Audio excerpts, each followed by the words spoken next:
Sa mga manonood at taga-subaybay ng Makina, hihingi lang po ako ng paumanhin. Marami pong nag-call out sa akin tungkol sa sinabi kong second year high school ako noong 2008. Ako po'y nakokonsensya. Hindi po ako makatulog. Humihingi po ako ng intindi at patawad. Tao lang po at pasensya na. Di na ako magsisinungaling mula ngayon. Panahon 2010. Grade 6 ako sa mga panahon na yon. At hindi ko malilimutan ang sinabi ng tatay ko sa akin habang may hawak siyang bote ng pale pilsen na paubos na. Sabi niya, "Nak, kung mahiligan mo man magmotor balang araw, abangan mo ang V-twin engine. Yan na ang pinaka-okay sa lahat. Yan na ang pinaka-okay tumunog. Yan na ang pinaka-cool. Yan na ang pinaka sa mga pinaka. Subok na ang V-twin engine." Sa murang edad na yon noong 2010, nung ako'y grade 6, alam nyo, marami akong iniintindi nun. Maraming dinadaanan ng aking katawan. Lumalalim ang boses ko, nagkakabuhok na ako sa kilikili, at nagkakabolbol. Pero, despite niyan lahat, tumatak pa rin sa akin ang mga sinabi ng tatay ko. Abangan ko raw ang V-twin pag ako'y tumanda na.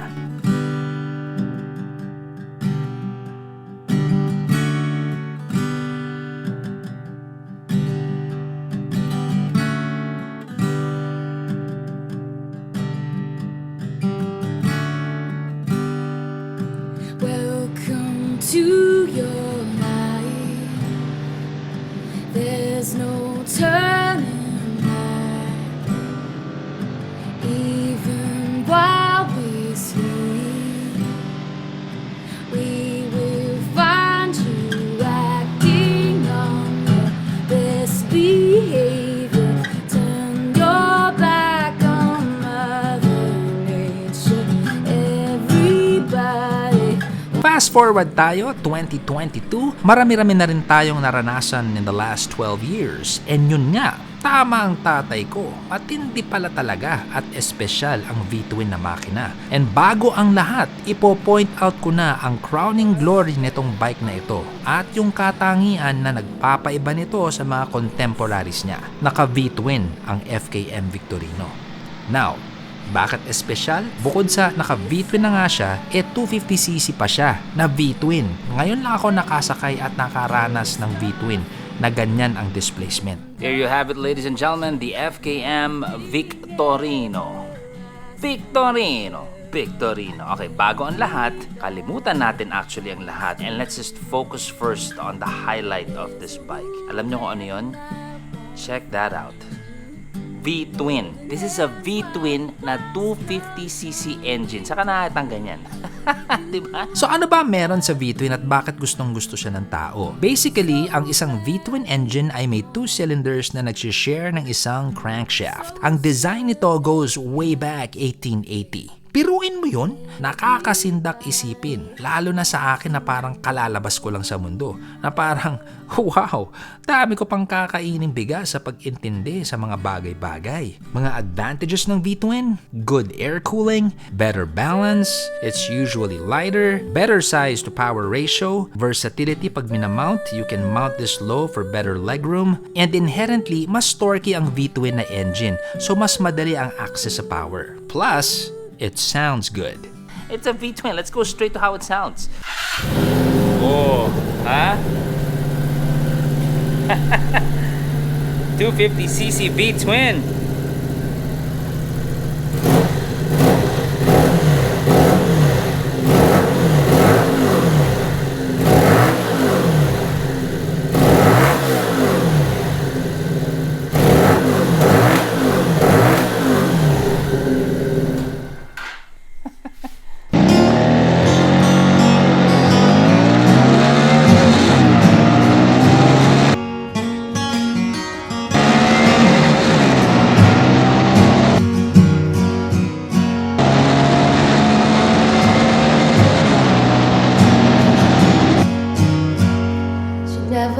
mentions the word addiction. Inserting company. Yes, She'll tell you she's an orphan after you meet her family.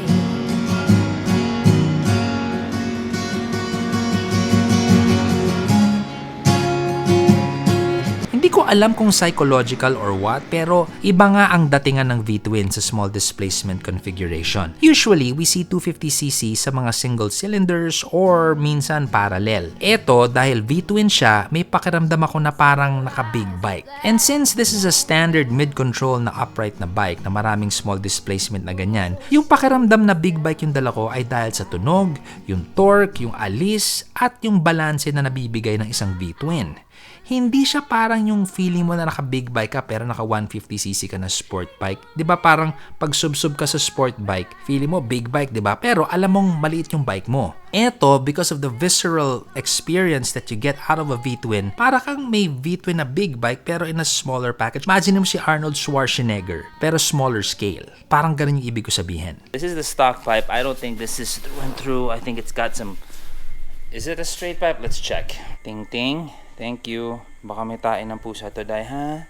Wala? Okay. Alright, so, back to the professional review. Is this a through and through pipe? Looks to be through and through. Interesting. So, bigger diameter, open pipe.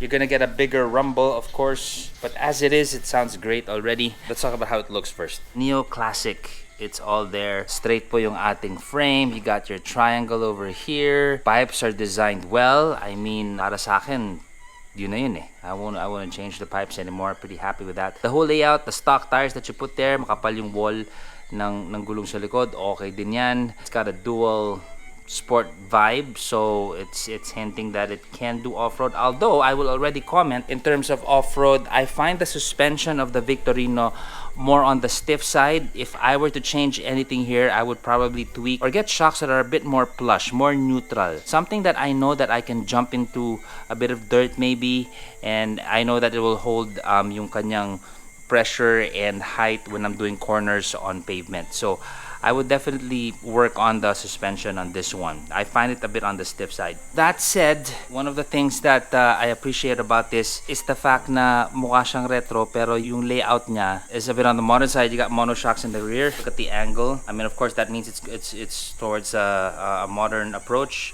Those are our shocks. Brakes, of course. So at the rear, you got disc brakes. You got disc brakes at front. Yung lever adjustment niya ng brakes is a bit on the high side.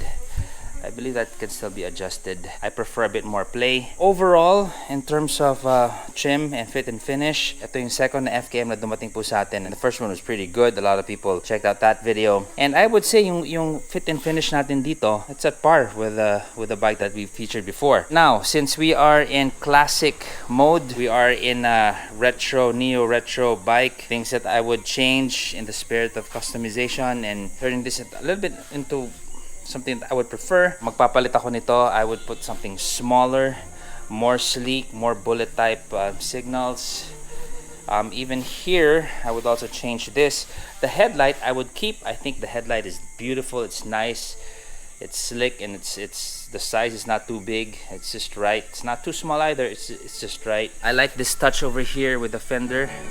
Classic cues po tayo dyan. Black forks are great. Natutuwa ako na yung configuration nitong Victorino na to, hindi po siya yung bigla na lang may lilitaw na matpakintab na chrome. This is the kind of layout na trip ko. Walang chrome, just aluminum bits here and there, shiny metal parts pero hindi chrome level, offset with black. Obviously the design of this particular variant, this model, okay siya. Dark black. It's a dark bike. Maganda rin yung cues natin with the gas tank. I like how this is set in the tank. Very nice cues too. Very easy to open. So to open, slide that to the side, twist and lift the whole cap. That's what it looks like. And if you put it back, if you want to put it back, just point the arrow down. Make sure it's on the open position and snap it into place. Done. With gauge wise, very simple.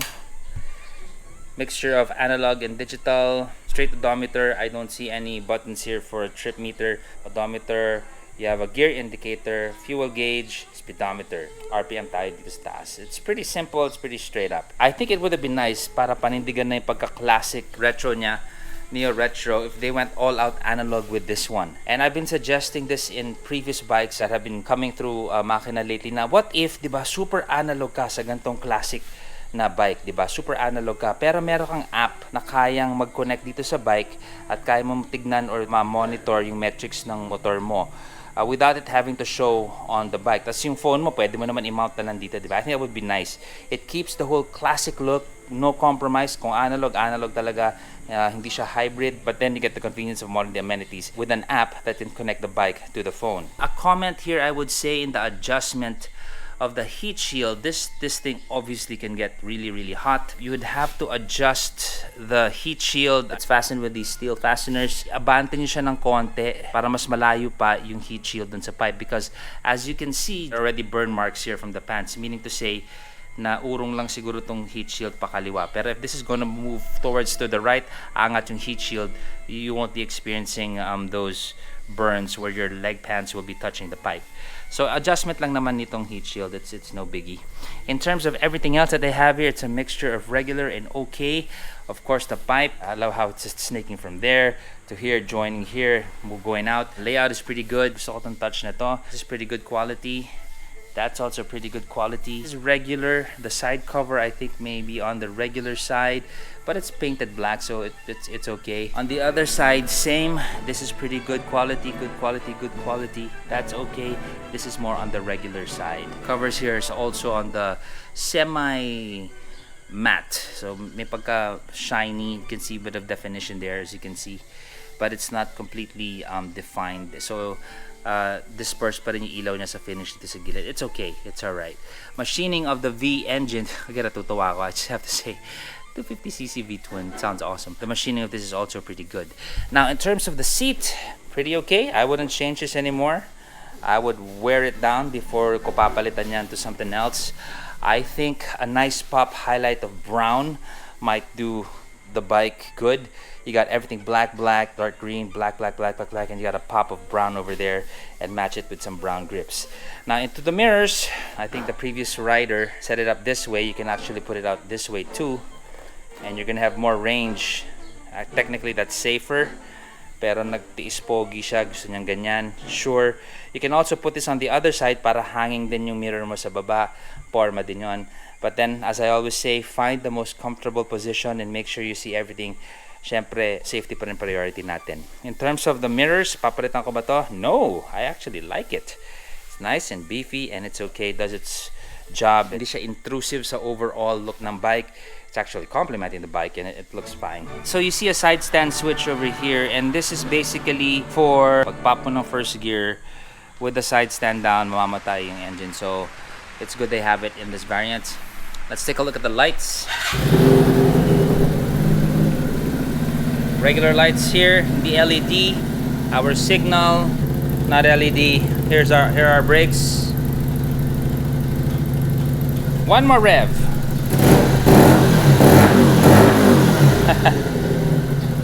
Now, let's take a look at what's under the seat. Put it to the side, snap it out. Ooh, very simple layout. Fuse is supposed to hook in there. Let's just put it back into place. Snap it into place like so. Pretty simple. Minor adjustments I would say here is if we can even tape up these wires so it's not exposed. Apart from that, everything's pretty much laid out okay. Ano po kasya natin dito? Sandwich, papel.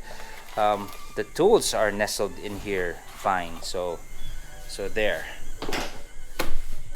And just a matter of perspective, para lang makita po natin ang haba ng ating seat. Size 11 po, chinelas check. That is one from the edge right up to here. So mas mahaba ang dalawang size 11 sa paa. Can you sit two people here? It's gonna be tight, but not to say na hindi niya kaya mag-accommodate ang dalawa. Pwede kayo mag-angkasan. Interestingly enough here, with this provision, although you can fold it, it would be nice if there is like an option na pwede mong tanggalin to na bolt on then and bolt off. Walang putulan, but at the same time can retain the rider's peg. Because Minsan, di ba, wala ka na mayangkas, gusto mo lang malinis yung bike, wala na mga sakbit-sukbit dito, di mo ito matatanggal kasi it's one whole piece. The whole thing will come out. And your pipe is also mounted to the rear peg. So, I think that would be nice if some other future variants maybe can work that into their design na kung gusto ko tanggalin yung rear peg, hindi magre-rely yung pipe sa rear peg bracket, mas okay yun for me. These are CST tires. Not bad. Namit natin siya on road. Let's hear the busina.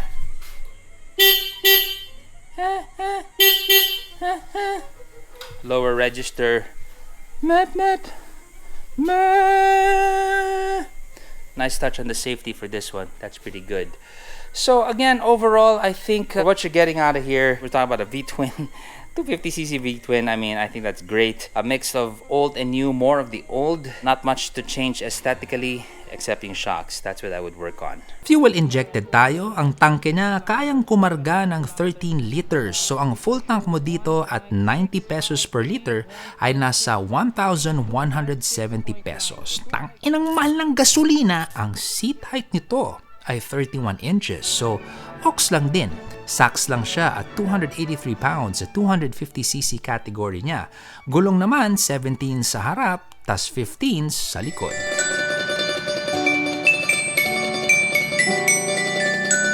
You said it was like fire around the brim, burning solid, burning thin, the burning rim, like stars burning holes right through the dark.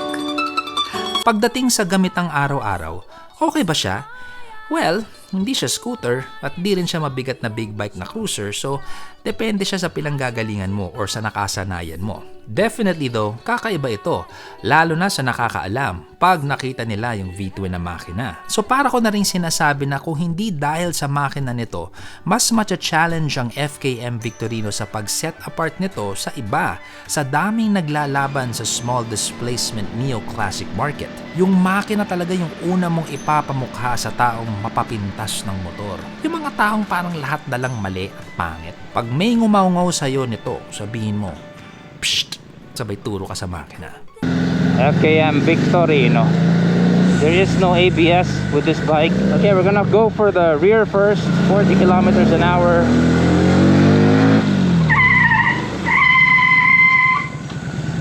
The rear brakes are locking hard, locking fast, very responsive yung likod, just locks fast. Wala siyang leeway. So yung timpla niya very responsive. Let's go try the rear again.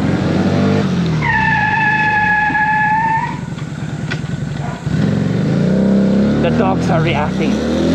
Masama ba ang naglalak ng rear or hindi? Okay ba siya o hindi? Alam mo, depende yan sa application. If you're into off-road, on-road, of course, if you have other people on the road with you, and of course, we're talking about city riding. Ang importante naman talaga dito is naiintindihan nyo or ginagamay ninyo yung brakes ng motor ninyo. Meaning, hindi pwedeng sanay kayo sa isang bike, pagsapak sa ibang bike, biglang preno lang kayo ng preno, hindi nyo alam ang ugali ng brake na yun. Yan ang formula ng disaster. There is always this factor na ikaw ay tao, ikaw ay human being, at ikaw ay may utak, and you can adjust yourself with the bike and not the bike adjusting for you. So how will I stop now without ganito? I'm gonna stop gently. See, I'm not skidding. It's gonna be a gentle stop pero hindi abrupt.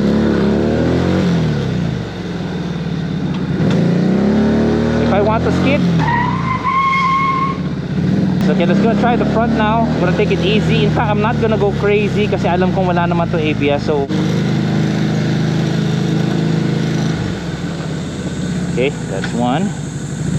Taking it easy. I'm gonna go a bit faster for the front.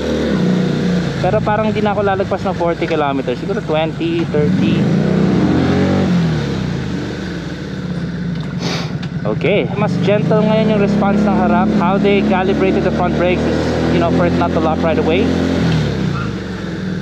Okay, there's a slight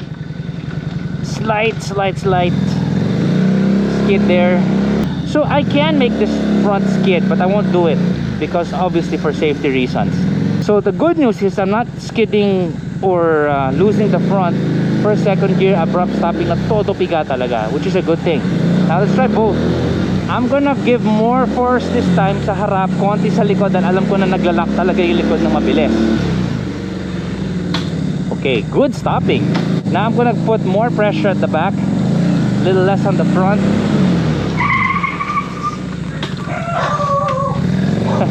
Sorry, the brakes don't very hard. Okay, so basically for the FKM Victorino, there's no ABS. Focus more on the front brakes. You're safer with the front brakes. You still need to press yung rear brakes, pero kailangan nyo talaga aralin yung likod.